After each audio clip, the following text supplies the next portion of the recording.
do it.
Guys, I'm really sorry that I look like this. But you know, this push and pull is not great. And the thing that got me is I got an email from HR saying someone saw you on campus and told me, and you're not allowed to be here. As if I like snuck on campus or was breaking quarantine. Anyway, I am glad that I still have my notebook here for clinical neuro, so we're able to do class online. And I'm gonna try to pull myself together. We won't watch the documentary. Oh, I love you. Hi, sorry I can't be in class. If you want to log onto the computer, you can, if that's easier. We're trying to now. Okay, yeah, it takes forever. Hopefully we'll be able to be in person for your exam on Thursday because I hate you guys having to take them remotely. But you know, I will find out. Yeah, you don't need to. Luckily, I see Dr. Schaus has already been in touch with me, and he's going to talk to HR for me. So I really appreciate that he's going to bat for me. So I usually try not to be emotional in front of you guys, but then I was just like, you know what? They just need to know where I'm at right now. So I really want to be there, and I really want to know like if I'm supposed to be there or not, because I was like getting in trouble for teaching remotely too. So I don't know. But yeah, we could still talk about memory. And I found some new videos in the past 15 minutes that we can show to look at Alzheimer's. So we got that. I want to get you prepared for your exam. Whew. And yeah, I don't know what I'm gonna do if they tell me I can't go back on campus until after break, because all my stuff for my other classes is there now. So, you know, we'll see how that goes. I love you guys too. Like, seriously, this is why I almost teared up on Thursday when I was talking to y'all, because my students have been like the best at all this. I just really appreciate how supportive you have been and how many of you have like sent me emails to see if we were okay. So thank you. I love you guys. I really do. You're the reason I do this. And you're the reason I can put up with this red tape BS. So, whew. All right. I'm gonna try and get myself back into professor mode. I'm not gonna turn on my ring light today because y'all don't need to see this in great focus. But like I said, gonna try and get y'all prepared for the exam. Actually, not watching the documentary will be okay because we can spend some more time going over any questions you might have from the memory SGA or anything else that y'all have. And then, like I said, I did find some other videos of Alzheimer's. So we don't get to watch the full documentary. If anyone is ever interested and like you're really interested in Alzheimer's, it's in the library, actually. I wasn't even going to check it out. I was just going to bring it upstairs. And it's called The Forgetting, A Portrait of Alzheimer's. And it's hard to watch, but it's really good. It focuses a lot on early onset Alzheimer's and how much that's genetic. So, whew. All right, taking a deep breath. All righty. So let's start by talking about dementia, just because I feel like that's the big thing we haven't talked about. Obviously, with HM, we talked about amnesia quite a bit, and we talked both about anterograde and retrograde since he had both, right? So we got a little bit of that at least. So I figure we'll talk about dementia and in particular Alzheimer's, you know, and Ogden describes dementia as a family tragedy. And it really is, unfortunately. You know, it affects everyone in the family. It is all-consuming. It like your family now has to be caretakers for you, for the person who might not even remember their name, right? So it makes it really, really difficult. So I'm going to start with a video about like what causes Alzheimer's, and then we can go from there. I have some that I found about like sort of what it looks like for families, etc. But let me go ahead and screen share with the sound, and then we will get into it here. Okay, so I'm going to start with this one. This seemed to be like a really nice overview, and I really like the graphics on this. So a lot of the graphics that you look at on neuropsych or neurological videos are 2D, right? And of course, our brain is a 3D space. So I really like how this one portrays that space. It's a really pretty computer animation that hopefully will kind of bring some of this to life for y'all.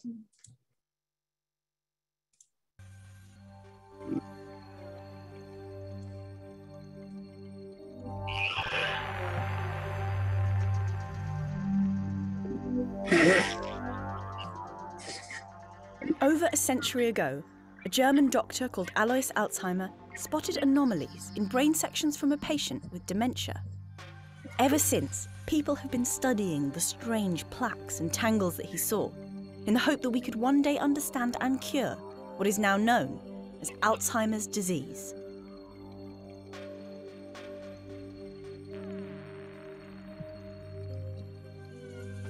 Plaques are insoluble deposits of a peptide called amyloid beta, or A-beta. They're formed when a protein called amyloid precursor protein is sequentially cleaved by two enzymes, beta and gamma secretase. Other molecules are generated by this cleavage and may play a role in the disease, but A-beta is the main culprit.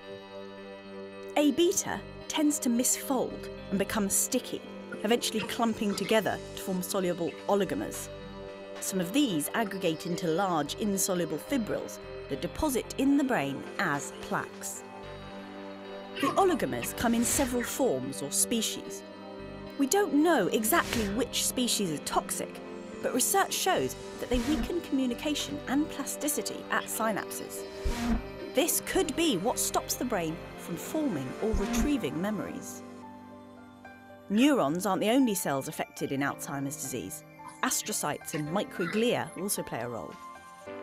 Microglia are immune cells that clear out waste and prune synapses during development.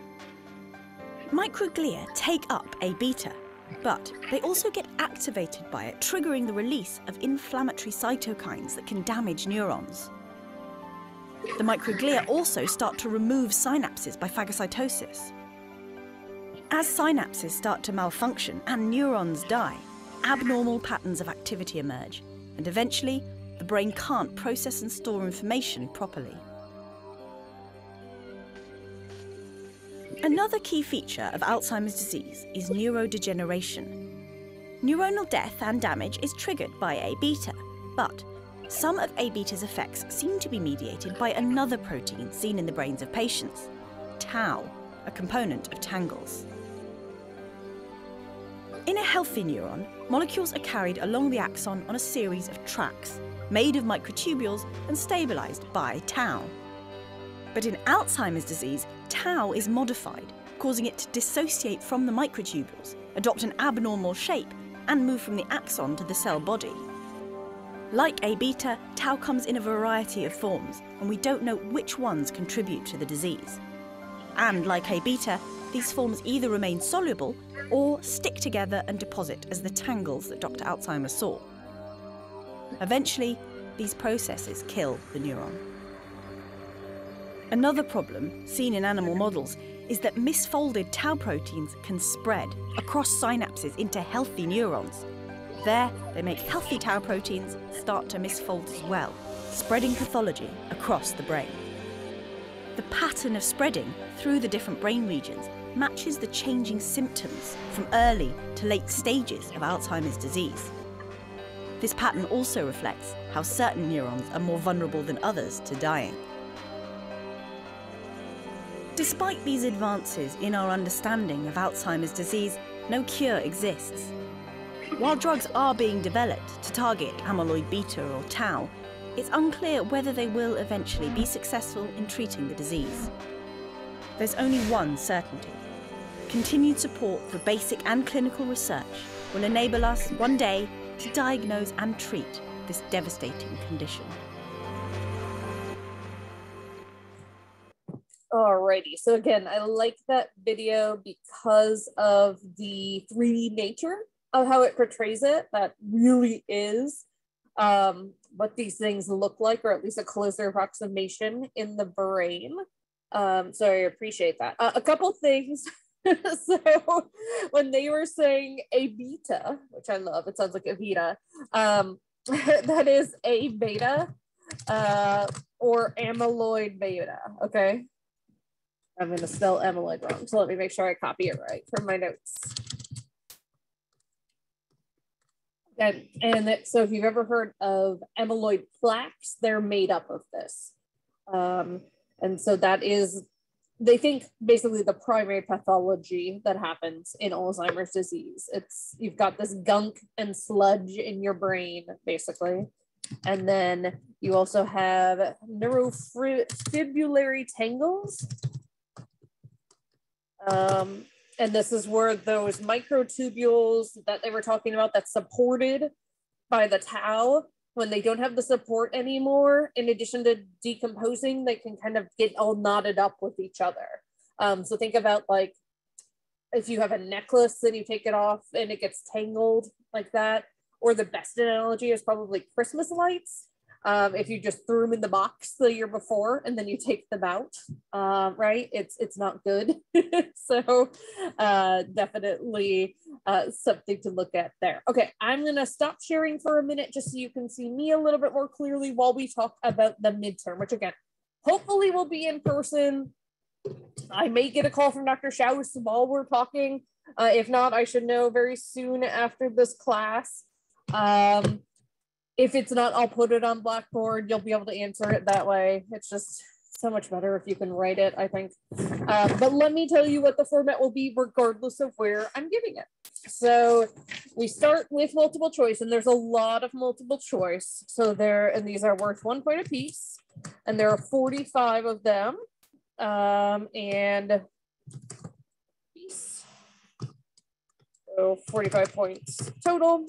Many of these will come directly off of your quizzes. So give me a sec here, guys. Oh, that's better. So the quizzes are all reopened on Blackboard. I was going to give you all your quiz 1 back in person today, but can't do that. They're all available, or if you need me to post the blank ones, let me know, and I'm very willing to do that as well for you to study off of. But obviously, there'll be other questions as well. Look for these, as on your quizzes, are going to be mostly vocabulary based. So look at, things that have definitions, things that are like names of disorders or types of, you know, memory, vision, that type of thing. There will be about 10 of those multiple choice questions, so included in the 45, that come directly from our case studies. So all the case study worksheets are posted on Blackboard, and you can use those to study. And so those will be really obvious things. They won't be like, you know, really nuancey. What was their score on the waist? Like, who cares? It'll be like, you know, what disorder did they have, or something along those lines. We did read one case study that we didn't work through in class, and that was the case of Sophie. So when I'm done talking about the test, we will go over Sophie's case briefly as well. But hers is a case of Alzheimer's.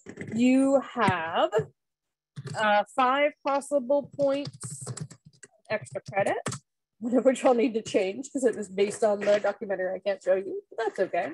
It's just an extra credit question. So, and then there are 2 short answers that you do both of, okay? So these are 20 points each, or 40 points total. Total, like hop. So these are brief descriptions of a case with really obvious symptoms. And then I ask you, what disorder does the person have? I ask you, where's the most likely area of damage? And is it on one side or both, bilateral or unilateral?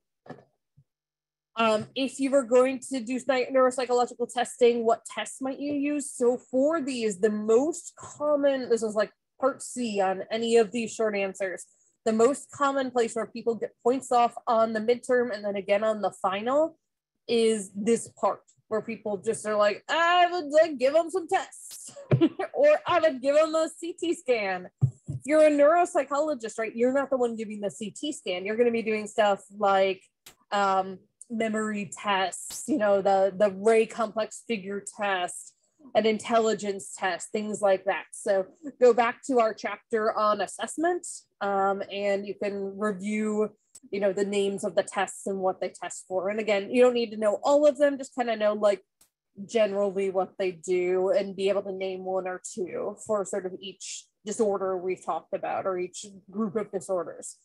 That is, again, like the most common place I mark this off, to be honest. And then I asked about whether the person will make a full recovery or not. And sometimes it looks promising and sometimes it doesn't. And there, just be honest. So those are your 40 points. And then you have I call it a short essay. I guess it's an essay. I don't know. It's really short. So this is a 15-point short essay. And there are 2 options and you get to pick one of the 2. So if you don't like one of them, you just, you know, pick the other one. These look at the types of thought questions that are in your SGAs, right? The ones where I'm like, which part of your brain would you rather lose, right?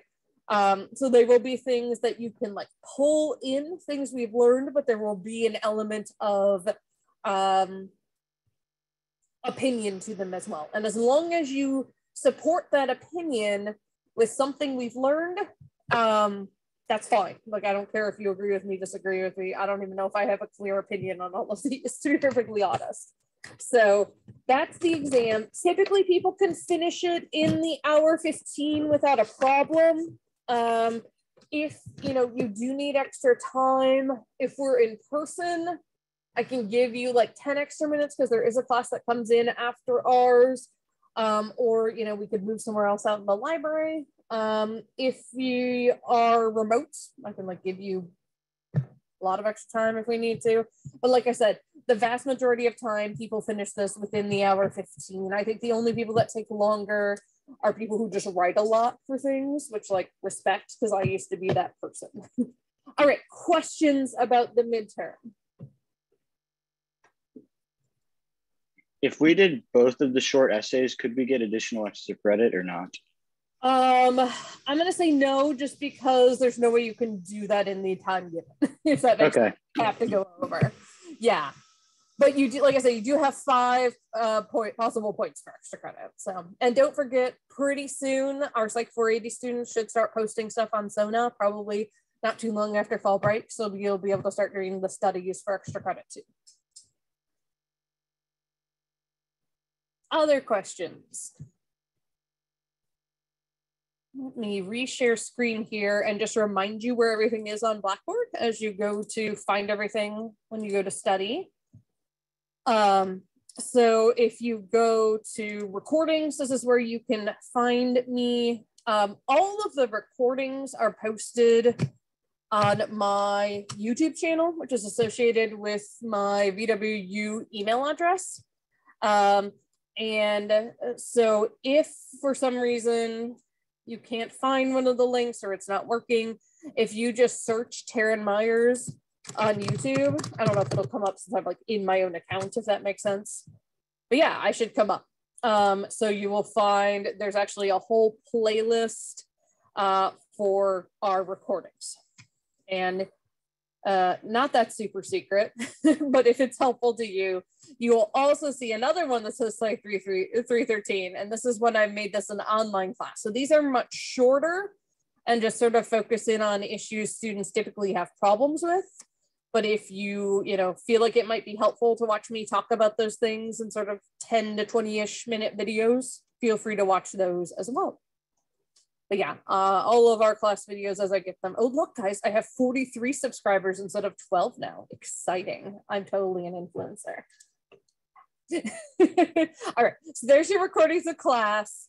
The study guide assignments are all here. So if you've missed any of them, make sure you do them. I believe we're through 7, but let me make sure I'm telling you right. Yep, through 7 is where we are. So that is what is on this exam. It's also a great opportunity if you haven't turned them in to fill them out as a way to study and turn them in and get your points for them. And then other things that will be helpful, I have the case study sheets. So in the case of the ones we've worked on together, I just linked the Google Doc. And then the one that we actually got to do in class, I have my notes on here. So you can reference those as well. All the links and videos we've looked at are here if it would help you to review any of those. And then the PowerPoints probably won't be that helpful. They're literally just the book PowerPoints with the exception of the neuropsychological assessment one, which will probably be helpful. That's where I went through all the tests, but all the rest of them, they're just here for reference, basically. And then again, if you want to review the quizzes, you should be able to access them. Again, if you try to and you can't, let me know and I can send you the questions from the other ones.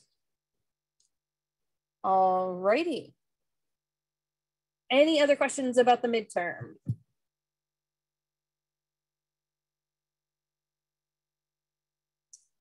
Okay, well then I'm going to talk again. We're not going to go through and do a case study worksheet for this. I never have with this class. I think it's just like, it gets to be a lot right before the midterm. So I'll just talk through real quick the case of Sophie, sorry, not Sophia, but Sophie from the Ogden book.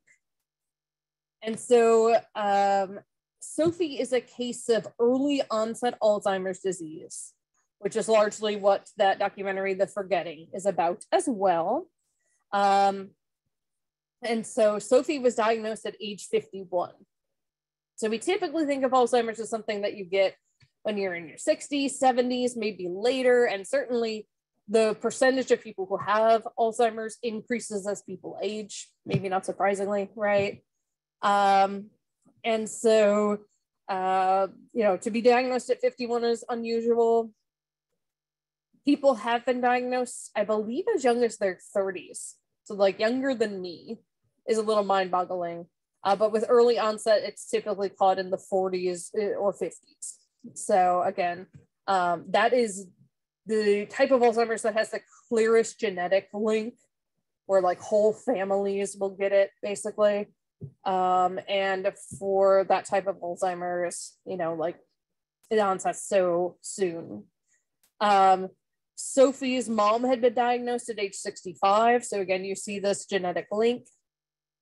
They did sort of the normal tests you would expect on her. They did a WAIS, which is that intelligence test. Oh, and this is something I should say for that, like part C of the cases, the short answers, you could just say like a WAIS. You wouldn't have to write out like Wechsler Adult Intelligence Scale. That's fine. Y'all are writing in within a time crunch. WAIS would be fine. They also had her do the Wechsler Memory Scale. I guess scales plural because it's a battery. And then that ray that you all loved so much when I showed in class. People were like, whoa, I don't know if I could do that. So those three had problems. The ray complex figure in particular was 2 standard deviations below the mean. And so typically scores in general tend to fall on a normal curve, and most people's scores will fall between like 1 standard deviation above or below the mean. So when you get to 2 standard deviations out, we're talking a very small percentage of people, and you know, could really run into some issues there. Her other tests were normal, they were average, but the problem is Sophie was actually really intelligent.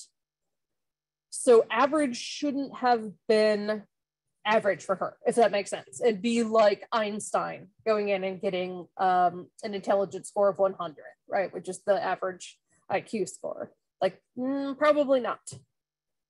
So a year and a half later, 18 months later, not that much time has passed. They do an interview with her. They do a mental status exam. They did a CT scan. There didn't seem to be any like evidence of stroke or tumor or lesions or anything like that, but it looked like her ventricles were bigger than normal. So then they did a lot more testing, and they found, again, not surprisingly given Sophie's history, that she did have a superior premorbid IQ. And superior, it's like, so you've got like an average, above average, and then superior, right? So superior starts to get into like, these are geniuses, right? So they're able to figure that out with a reading test. And then her intelligence test scores were all 1 or 2 standard deviations below average at that point. So again, not meshing with what her premorbid IQ was at all. Just in those 18 months, so from age 51 to age 52 or 53, depending on where her birthday fell during there, right? She had a huge deterioration on that ray complex figure. They did stuff like the Wisconsin card sort, and she got really upset from that. Impaired on anything they threw at her in terms of memory. So they basically said she has general cognitive decline.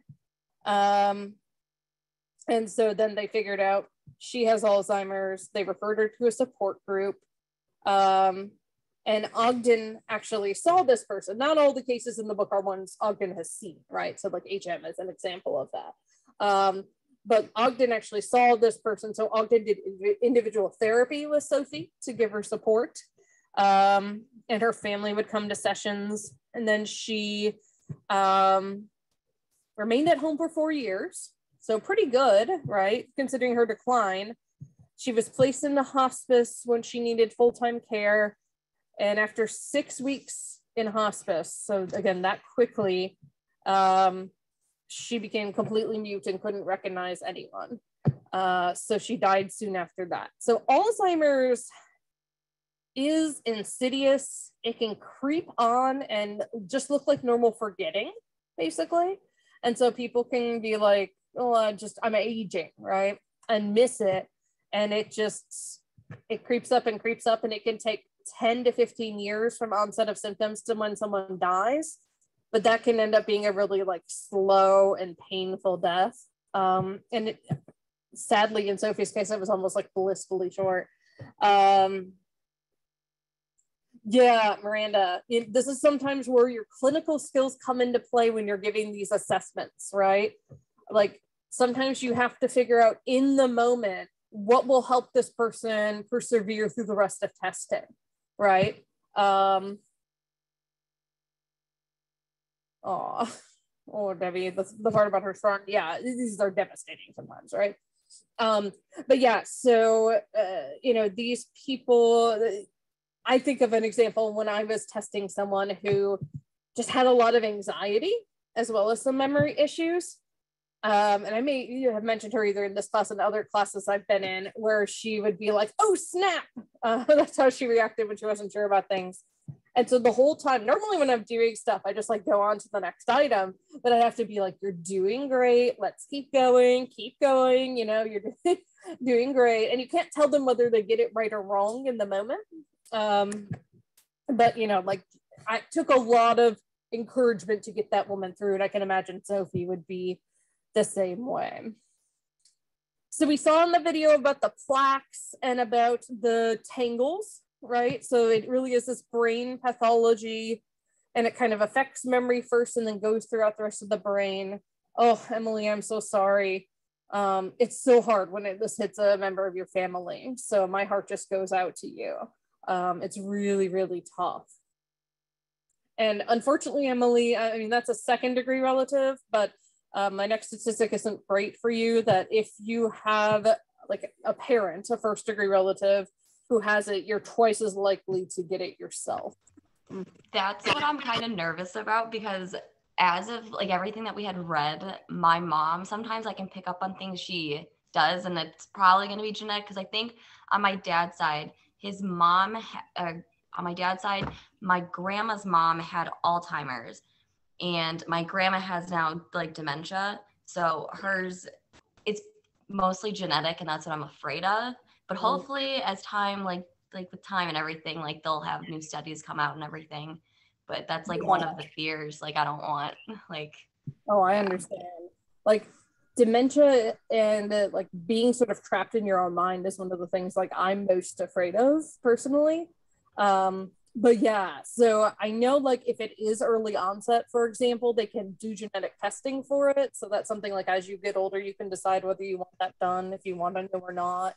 But yeah, because I want my mom to get genetic tested. Like I want her to get tested just to see, so we can like get a head start of it and like do everything. And it's hard because now my family's from Illinois. So like I have to witness like my mom's side going through that. And like my grandma or my grandpa actually just said recently that he misses his wife. So that's hard to see, like, because how much she's changed, because she used to be such a different person and now she's more like cranky at times, and she just has no filter. She didn't have a filter before, but now she doesn't really like have a filter at all. Yeah, so. Yeah. So that in the video, how it showed like it kind of starts in the hippocampus, and that's why memory's affected, and then it radiates out.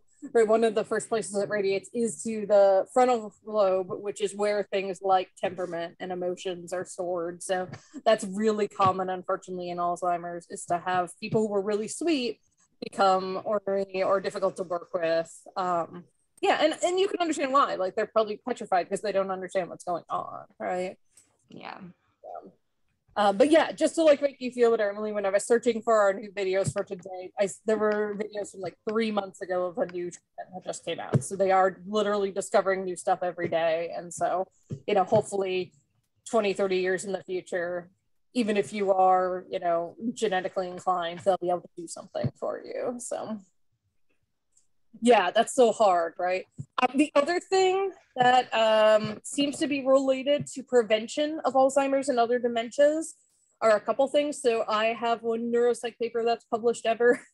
And one of the things we looked at was physical fitness. And that seemed to be linked to, like overall wellness seemed to be linked to lower levels of that amyloid beta that is linked to those plaques. We actually measured that, which was really cool. I mean, we didn't personally, but we had a lab that measured it for us. And then you may have heard this already, but things like doing Sudoku, crossword puzzles, things that keep your brain going. I mean, just the fact that y'all are in college obviously helps with that, but keeping those going throughout your life actually can help, like, at least delay the onset of any kind of dementia. So Yeah, what Miranda is saying is spot on, where after a certain point into late stage Alzheimer's, they just can't, there's no pretense of independent functioning. They're unable to take care of basic things like getting water or even like toileting needs without assistance. So this is why it can be a really big burden on their family, right? If you're trying to caregive for your family member. And then a lot of these folks do end up in assisted living facilities simply because that helps the most, right? So yeah, age, I mentioned age. As you get older, your risk goes up and up and up. So at age 65, 5 to 10% of people will be diagnosed with Alzheimer's. At age 85, fully half, 50% of people will be diagnosed with Alzheimer's. So it does seem to perhaps be related to aging in some way as well. Yeah, Miranda, sometimes that is like the hardest part, is like sometimes it's better not to visit, right? Just having this conversation, I don't even remember in what context, but with someone the other day about this, when my grandmother was about to pass. Like, I made the decision based on the information I was given not to go visit, instead to wait to go for the funeral, because I knew I'd kind of be able to do one or the other. Because she was so out of it, she wouldn't have even known I was there, right? And that makes it really tough. Women tend to have higher risks simply because women tend to live longer. If you have a history of traumatic brain injury, it basically seems to like start brain issues sooner. So like we're still learning a lot about CTE. I won't go too much into that because I think one of our groups is doing that. But that's the disease that's like associated with chronic head trauma in the NFL, for example.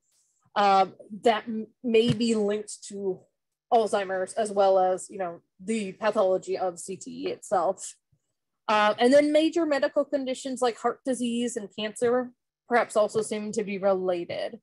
So sorry, I said 10 to 15 years from onset to death. It's actually 8 to 15. So for some people, it's a little faster, and it seems like Sophie was an even faster case. But it's so hard because like you don't know when symptoms actually began the vast majority of the time. So as I mentioned, it starts with memory, and it starts with recent memories. So you just don't remember something you did last week that you should. And then it sort of creeps back into your historical memories. And as we've mentioned here, eventually gets to the point where you might not recognize a family member, which is toughest on the family member, honestly, at that point. If you were to do neuropsych testing on them, they essentially are impaired on all tests of memory. Names of objects and distinguishing among objects in a category. There will be some language impairments as it goes on too.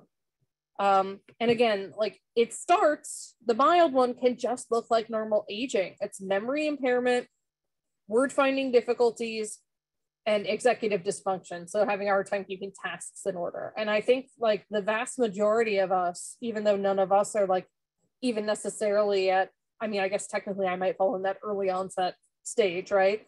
But like have moments where this happens. And I think probably if you've experienced this too, like during the pandemic, I feel like this has happened more often, where I don't remember times, I don't remember when things happened, right? You're so exhausted and overwhelmed that you have word finding difficulties. So, you know, it's really hard to be like, that's the start of things. Oh, you're coming to say hi? I'm going to teach them about Alzheimer's? You have a good memory, I think, because you know exactly where your treats are. Then basically when it gets into moderate, then you start to have spatial and motor functioning problems. And by the time you get to severe, this is where they can't make judgments, solve problems, care for themselves. And even at the moderate stage, it can get to the point where you can't care for yourself. So this gets really tough. And like in the Forgetting, the documentary I normally show, they show like one of the relatives of this family where they like, pretty much all have it, which is really like horrible for them. Like she just lays in bed all day. Like she doesn't interact with anything in the outside world. Yeah, Debbie, like the idea is, you know, by breaking down those connections between neurons, it may be that like the memories are just gone because of the cell death. So like that is overwhelming to think about, right? Because we think of memory as like this bank that we can always access. And clearly we know that's not true. We know that there's normal forgetting. I mean, if you've seen the movie Inside Out, right, they get rid of the old memories. I mean, that happens for sure. But yeah, like it's very difficult. So I do have a couple other videos. I just need to be able to see where my share screen button is, bud. Thank you. He likes to lay right in front of my my screen where I can't see things at the bottom. Yes. Yeah, Inside Out is actually a really good example for a bunch of reasons, but probably one of the best reasons is it's based on the research of a psychologist about emotions. His name is Paul Ekman. He's also the guy who his research is based on the show Lie to Me. So, you know, very interested in Dr. Coggle's calling me to check up on me. I'll talk to her after class. So let me show you some of these other videos I tracked down. And some of these were already on there, but some I tried to find a couple more things about what it looked like. So this one is about what it's like to live with Alzheimer's disease. This is shorter, just a couple minutes long. It is a disease that has struck 5 million Americans, and currently there's no cure. Today is World Alzheimer's Day, and WOWT 6 News is teaming up with the Alzheimer's Association to raise awareness. The disorder affects 1 in 10 people over the age of 65, but as our Jessica Gill discovered, some find out earlier. The future looked bright for Mike Eubanks and his wife, Deborah Thomas. Mike had a solid career in finance, his ability to multitask making him a valuable asset. You ready? But out of nowhere, Mike started noticing subtle changes. I'd set my coffee cup down, walk off, leave it laying, forget where it's at, then retracing my steps, and that seemed to get more frequent and more frequent. Mike finally shook it off. So I start telling myself, you know, these little memory issues, you know, it's just part of aging. I'm 58. But things were getting progressively worse. I can't tell you if I walk in the kitchen right now, where's the light switch? He went to his doctor, undergoing memory tests and a neuropsychological analysis. Mike was diagnosed with early onset Alzheimer's disease. I could think very quick on my feet, and now that's not the case. I'm in slow motion. He eventually had to stop working. Both Mike and Deborah's lives were rapidly changing. What Mike doesn't remember I lived with, that this can be pretty ugly, and I was scared to the bottom of my toes. Almost instantly, a constantly busy, productive man was severely limited by the disease. Mike now carries a notebook and reminders on his cell phone. Medication, diet, and exercise help, but both Mike and Deborah well aware that things will still get worse. I still have memories of my childhood. I still have memories, you know, my older memories that are really ingrained. You know, I still have those memories. I have memories from five years ago, but I'm losing some from 3 or 4 years ago. If I let myself think about what I know what the future will be like, I miss today. So I try not to think about that. Mike tries not to let his situation slow him down. He blogs daily about his experiences and wants to lead the fight in finding a cure and raising awareness. Meanwhile, he and Deborah do the best they can in dealing with an unknown future. We just live day to day. We know what's coming. And that was Jessica Gill reporting. The 2015 Omaha Walk to End Alzheimer's is going on this Sunday at Turner Park. Registration is at 10:30. The walk starts at noon. The walk is roughly 2 miles, and they typically do a Alzheimer's walk at the oceanfront, although I'm sure it's been different the past couple of years with the pandemic going on. But I've done it in the past with folks as well. So I had one more I wanted to show. This is obviously cut down since this has experienced 12 minutes, but it's only 8-minute video. So this is really interesting. So this is a case where, get it pulled up and loaded here. More than 5.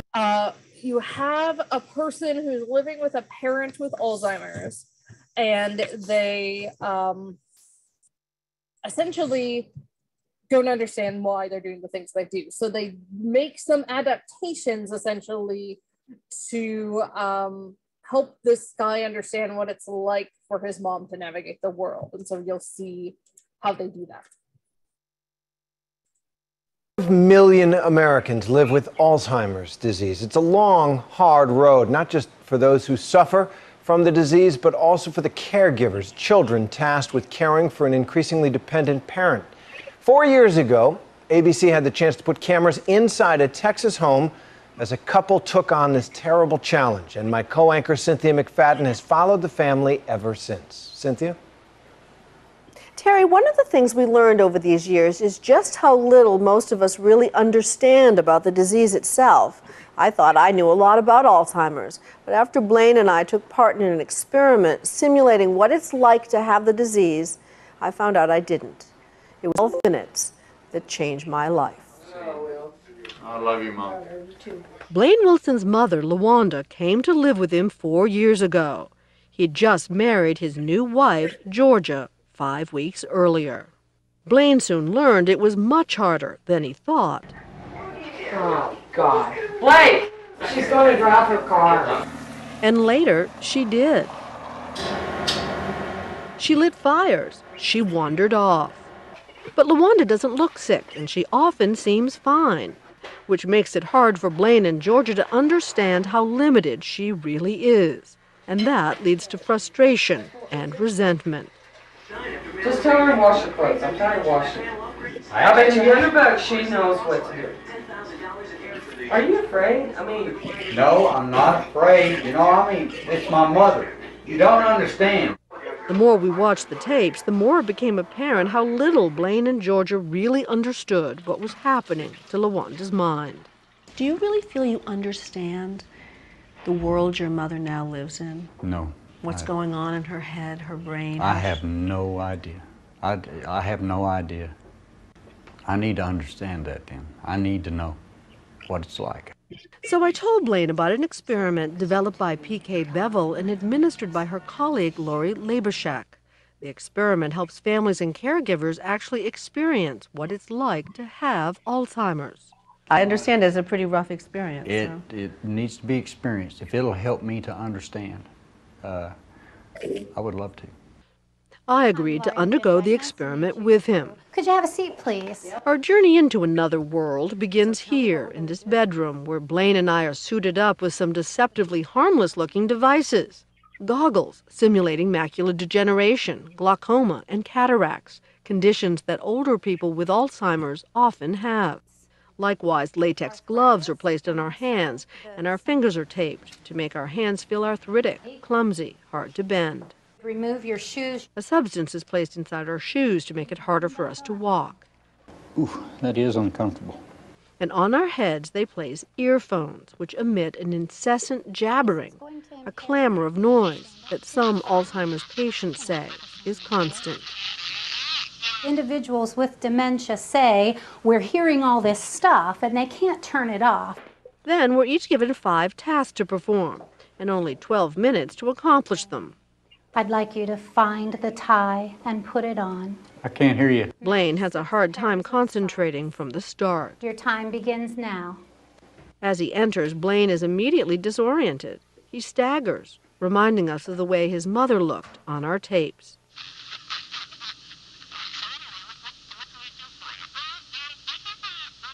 Blaine tries to accomplish his first task, clearing the dishes off the table. But when he goes to put them away, he can't find the kitchen. So he gives up. Well, I don't know where to put them. Blaine finally finds the kitchen, but he can't remember why he's there. And again, the similarities to his mother were astounding.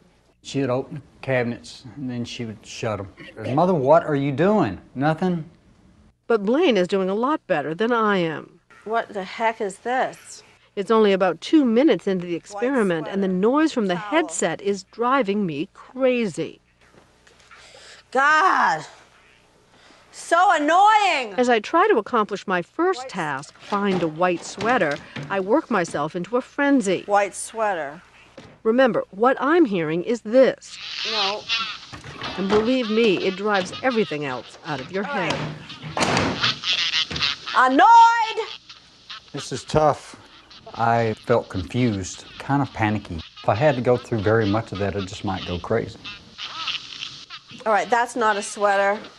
That's not a white sweater. I mean, you do understand why people start talking to themselves. This is not a white sweater. I was trying to organize my mind by saying, okay. Okay. Okay, all right, all right, all right. Not a white sweater. Not there. I don't know about that. You're doing great. PK was in the room, and at one point when I sat down in frustration on the sofa, and she said, you're doing great. Why don't you start with finishing setting the table? And she told me what else I was supposed to do. I'll remember that. The reinforcement. Yeah, because you feel so alone. And you feel so frustrated, and there's no, you don't know what you're supposed to do, and it's so dark. Reluctantly, I go back into the kitchen to try to find the plates. Glasses. How long have I been doing this? About 20 hours? I'm not doing great. I'm not doing great. And once again, I get distracted and go looking for that white sweater. This looks good enough. This is like okay, it's not exactly a sweater. All right, I'll put it over my shoulders. And I end up looking a little eccentric. Her son's going to say, Mama, you can't go out like that. Right. You're getting a little off here. God. In the meantime, Blaine has moved on to the bedroom, where he's supposed to match 6 pairs of socks. The hell? I don't know, man. Instead, he starts folding everything in sight. I swear, man, this is crazy. By now, Blaine seems to have forgotten his list of chores. He was supposed to have found this tie, for example, and put it on. Instead, he folds it, along with everything else. Shoot. It reminded us of the time Blaine's mother set out to cook something for lunch, then got distracted washing dishes, and didn't remember until the pot was burning. Plates! After 12 excruciating minutes, the experiment was over. I give up. Blaine, your time is up. Huh? Your time is up. Oh, shit. What an unpleasant experience. Damn. Yeah. I couldn't do anything. Blaine was visibly shaken. Yeah, what a way to try and get through each day. And kind of scary. In what way? Almost like panic. For both of us, new insights. It's a deep confusion. The thing that shocks me the most is that I couldn't remember 5 simple instructions. I couldn't imagine living like that. It's life-altering. They need your help. They need your understanding. So again, hard to watch, but I think it's a good example of what it's like. Yeah, and Emily, exactly. Like the video reflects how people are with people with Alzheimer's, and they just don't understand why it's so difficult for them to navigate that space, right? To navigate simple tasks. And it's because everything is overwhelming.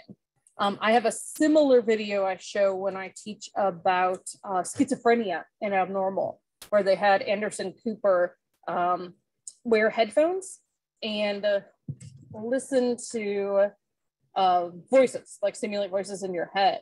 And like he wasn't able to complete simple tasks, right? So I think it brings a lot more empathy when we can sort of understand, but isn't it also sort of sad, right? That we need to do that in order to understand. But it's so far outside of the realm of our normal experience that in some ways it makes sense, right? Okay, so the next thing I want to make sure we cover before I get y'all out of here is to talk about amnesia a little bit more. So again, we talked about HM and his retrograde and anterograde amnesia. But then I just wanted to talk about it in a little bit more detail, talk about some of the things that your book touches on. So this is a different type of forgetting. Amnesia is typically temporary unless you're in a scenario like HM, right, where something has been done to your brain. But typically people will get amnesia around, say, a concussion or a car accident, or maybe even a traumatic event. Like it doesn't have to be something actually happens to your brain. It can be something that is overwhelming to process, essentially. And so you can, well, first thing I should say before anything else is we all have amnesia, okay? All of us have what's called infantile amnesia. And so that is loss of memory for our early years of life. Typically, we don't really have solidified memories until we're about 4 or 5, maybe 3 if we're, something happens that really sticks out to us. But we all have this. So we've all experienced at least some form of amnesia, right? None of us remember being born. And to be honest, people who tell you they do may be in touch with a different realm or maybe smoking something, who knows, right? And so just saying that we all have that. Amnesia can be, again, something that is pretty short term. When that happens, it's typically retrograde amnesia, which is forgetting old memories. But you can also have anterograde amnesia.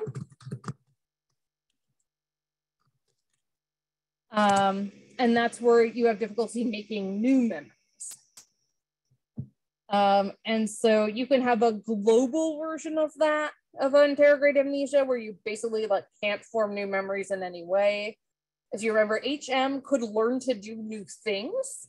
So he didn't have that, but you certainly can. Although he did have anterograde amnesia, right? It just wasn't across all domains. The temporary amnesia is called time-dependent retrograde amnesia. And again, that's typically around something like a traumatic brain injury, and how much you learn or lose rather has a lot to do with essentially how severe the injury was. There are other types of amnesia. So there is dissociative amnesia. And this is where there's no physical cause for the amnesia, right? But there's something maybe very stressful going on in your life, and that causes you to lose some memories. The extreme version of this is this dissociative amnesia with dissociative fugue. And this used to be its own diagnosis, but they've sort of collapsed them in the most recent version of diagnoses. So dissociative fugue, people with this not only forget their personal identities and details of their past, so they have retrograde amnesia, but also total, for all their personal information as well. And they flee to an entirely different location. So this might be the next town over, or this could be literally across the country or across the world. They flee and they go to a different spot. So for some, that fugue is brief, and after maybe a few days or a few weeks, they'll kind of snap out of it and be like, what am I doing? And go home. For others, the fugue is severe. They may travel thousands of miles, take on an entirely new identity, build new relationships, and display new personality characteristics. And if they're found before they come out of the fugue, they will not believe people who tell them this is not your life. And so again, nothing physical going on. They're not purposely doing this, right? They're not just actors making this up. It's something in their brain switches and this happens. And so this is very rare. We're talking 0.2% of the population will experience dissociative fugue. And it often follows a very stressful event. Or an accumulation of stress can also trigger it. So once they come out of the fugue, and they do have to sort of come out of it on their own, you can try to help them, right? Then they're fine. And typically no one ever has a relapse into another fugue. So yeah, it's one of the more fascinating mental disorders, I think. It's when you are into the real dregs of clinical psychology, you find ways to have humor, and sometimes it's dark humor. And we used to joke about we should all get a dissociative fugue and just move to Florida. We were in grad school in Ohio.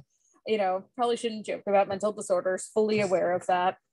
The only other thing that we should mention in terms of amnesia is transient, global amnesia. So this is basically HM. So you've lost old memories, can't make new memories, but for a very short period of time. Sudden onset, short course, and again, related to some sort of head trauma typically. The other thing I like that your book brings up is that a rare way, but a way you can end up with amnesia is actually ECT, which is electroconvulsive therapy. And so this is something we still do. I think we think it's like something from the movies, like, you know, A Beautiful Mind with Russell Crowe. Like, we did it back then, we don't do it anymore. Nope, we still do this. It is, you run an electrical current through people's brain, and it results in essentially a temporary seizure, and usually 6 to 10 treatments are required, and it's effective for severe depression or severe psychosis. The side effects, however, can include a transient amnesia. We're uncertain why ECT works. This is true of a lot of medical treatments for psychological disorders, where we're like, this medicine works, but we're not entirely sure why. Lithium is a really good example of that for bipolar disorder. ECT is one of those. The best analogy that people have been able to come up with who study this is it's like when you call the help desk or you call, you know, other IT people and they say, did you try turning it off and turning it back on, right? It's sort of that for our brain. So we don't go brain dead, but it sort of restarts things. But it can produce amnesia, and in some cases it can be more than transient. And in fact, I believe the OSNAP lady I was telling you about earlier, she was a case that she had had ECT to treat her severe depression. And we were trying to see if she did have some memory loss as a result, and she did actually. It was kind of sad. I mean, she was able to totally work through it, and she was already seeing an individual therapist for something else. Yeah, obviously pretty overwhelming. So there are different theories that try to explain why amnesia happens. One is the consolidation theory. Sorry, I just can't type talk at the same way. So consolidation theory focuses on the storage of memories and that being implicated. That's somehow going wrong, and that's what causes amnesia. So the idea here is that the role of the hippocampus may be to consolidate memories and then send them elsewhere to be stored. And the idea is like, this is why old memories do stick around, but it could be explained like as more damage occurs, the more old memories are lost. That makes sense. You know, imagine if you got a storage unit, right, to store a bunch of important papers and then it got flooded out, right? You would lose a bunch of those papers. And if you didn't have them backed up anywhere, they're just gone, right? Then there's multiple trace theory, which again helps if I spell it correctly. Say it, then type it, like totally. So multiple trace theory is, sorry, I'm getting a phone call and I'm just going to send it to voicemail. Multiple trace theory is thinking about the type of memory. So there are 3 generally agreed on types of memory. They can be sort of blocked out in different ways, but autobiographical, things about ourselves. We're really good at this. And it's not because we're egotistical, which is why I'm kind of chuckling, but because it's the most relevant to us typically, right? It really serves us, it behooves us to remember things about our lives. Well, you're allergic to peanuts. Like, it's really important to remember that, right? Things along those lines. Then there is factual semantic memory, the things we might learn about in school. And then there's general semantic memory, the more general things we might learn about. And each type would be dependent on a different brain area and then be differently susceptible to an injury, which then could explain why one type of memory might be okay and the others are not. And that oldest memories might be the most resistant to amnesia because they essentially have to go through different pathways in the brain when they're recalled. So it sort of protects them that way. Which, like, if we're thinking about HM and the fact that he did retain his oldest memories, there could be something to that, right? And then there's what's called reconsolidation. I paused and then it was good. So reconsolidation theory looks at the number of times a memory might be used. So when a memory is recalled, it enters a phase where it can be manipulated. And so then when you store it again, the memory actually changes. And this can result in different traces for the same event, for example. So give you an example. I went to Dr. Minnis's class a couple weeks ago, I guess longer now, because it was pre-quarantine, a month or so ago, to talk about flashbulb memories, which are memories of big events. So I have a flashbulb memory for 9/11, for example. That really has stuck with me. People of my parents' generation have one for when they found out Kennedy was assassinated, for example. And we tend to think, because those are linked to, and it's like a memory of when you found out about the event, we tend to think because those are linked to such big events that those are like really well preserved and we know them really well. But in fact, they're a memory we're most likely to take out and like recount, right? And what they've found in research is that people's flashbulb memories do change fairly dramatically, and can actually, like, they can deny the changes. Like, this is the thing that was the most boggling to me. So he had his students listen to Malcolm Gladwell's podcast where he talked about this, so I listened to it too. And like, the researchers would have people write down their flashbulb memories and show them to them, you know, a year later. And people would literally say, be given a piece of paper in their own handwriting and say, I don't know why I wrote that. That's not what happened. So like, our memories, anytime we pull them out and we work with them, they can get changed. It's, you know, the neuropsychological equivalent of the fish story, right? Like, every time you talk about having caught that fish, that 5-pounder works its way up to a 35-pounder, right? Things along those lines. And again, not intentionally, it just happens when we pull information out. So you can have implicit versus explicit memories. So implicit means these are the skills or coordinated reactions. These are unconscious, that's why they're called implicit. These are the things that HM could learn. Explicit memories are the things we think of when we think of memories. It's memories for events, facts, things about our lives.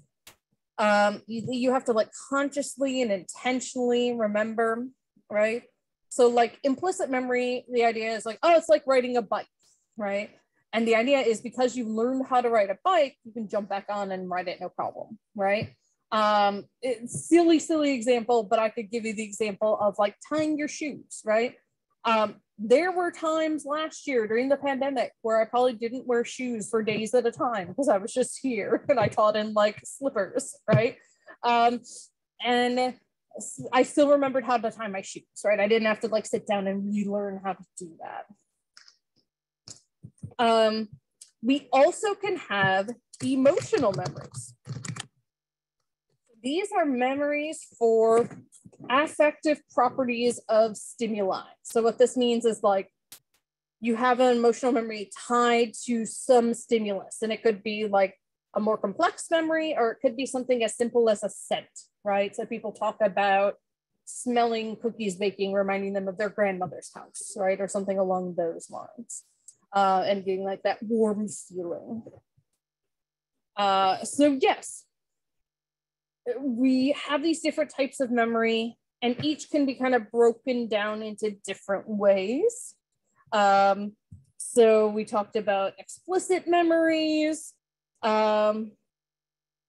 We have memories just for the passage of time. So we have like a sense and awareness of time, for example. Lots of different things that can happen there. In the last 8-ish minutes we have, one thing I do want to touch on briefly, we haven't talked about yet, is some of the other things that can affect memory.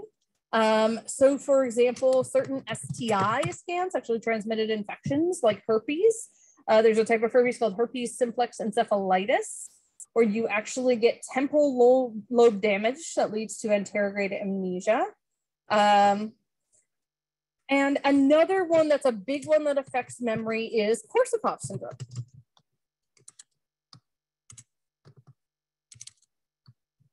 Does anyone know what the big cause of Korsakoff's is?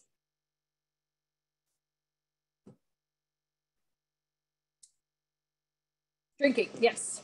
Drinking leading to a reduction in thalamus. Exactly right, Emily and Miranda. Yeah.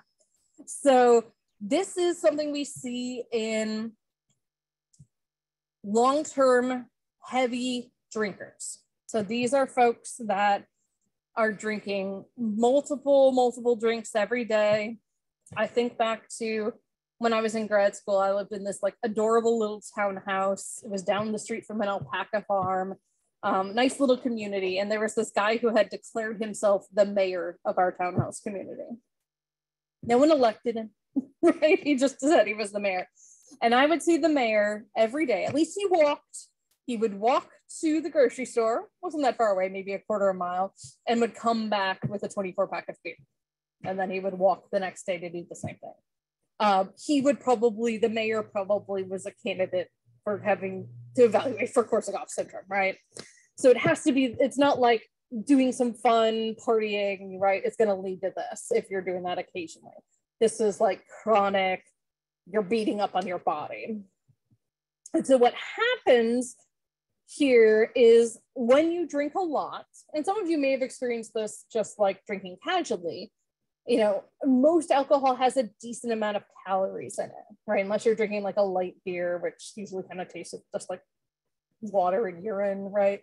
And so by drinking a lot, you can actually feel full without eating. And so people who are heavy drinkers like this will essentially consume most or all of their daily calories from the alcohol. And then they'll start to have nutritional deficiencies. And exactly as Miranda pointed out, it's thiamine deficiency. And thiamine is vitamin B1.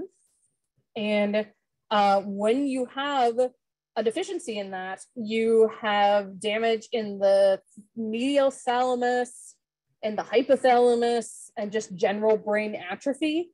And this can cause both anterograde and retrograde amnesia. It can cause what's called confabulation, where like, because you don't have memories, you just make up stuff to fill in the blank. Their conversation is going to be very meager in content. They'll have a lack of insight. And unfortunately, one of the symptoms of Korsakoff's is apathy. And so they'll have these horrible symptoms, but they won't do anything about it because they don't care.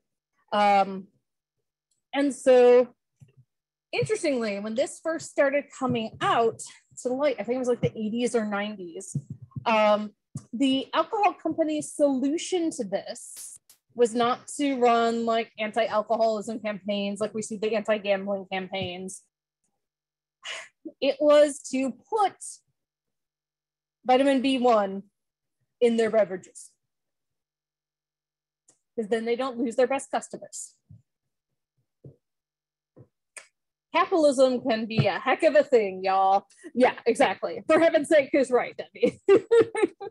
Capitalism is a heck of a thing, and we are not always great in the choices we make as a result of it. For sure. So,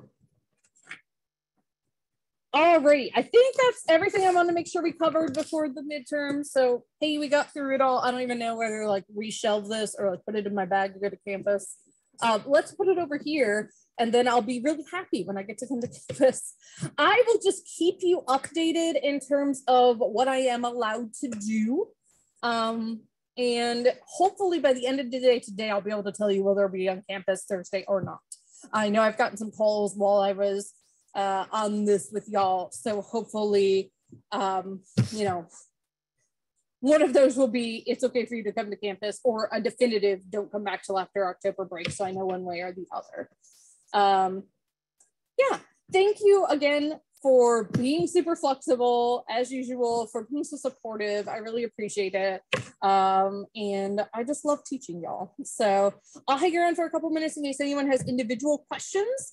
And if not, I will see you in some form on Thursday. If we do end up having to do the exam via Blackboard, I will have you all log in so that I can answer any questions about the exam in real time. All right, take care of yourselves. Bye.